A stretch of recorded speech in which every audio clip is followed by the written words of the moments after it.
ऐं मूंखे तमामु घणी ख़ुशी थिए पई त अॼु असांजे हदड़ियुनि खे सनतूं मिलंदियूं।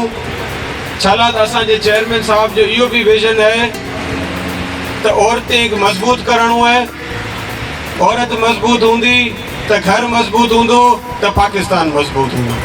ख़ुसूसी तौर ते जेको औरतुनि जे नाले सां कई उन्हनि जीअं उन्हनि खे वधीक फ़ाइदो पहुचे तौर ते उनजो क्रेडिट मोहतरम आसिफ अली ज़रदारी ॾांहुं वञे थो।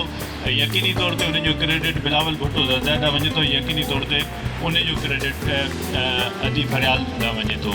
ऐं उन जी सॼी टीम खे यकीनी तौर ते CM साहब बि लीड करे थो। ऐं असां जेके पाकिस्तान पीपल्स पार्टी जा वर्कर आहियूं, कारकुन आहियूं, तव्हांजे वोट सां अची करे तव्हां सां मुखातिब थियूं था। असां इहा तरबियत उन शहीद मोहतरमा बेनज़ीर भुट्टो साहिबा जे ॾिनल उन जदोजहद मां वरिती आहे जंहिं अवाम जी ॻाल्हि कंदे कंदे अवाम जे लाइ अवाम जे विच में शहीद थी वई।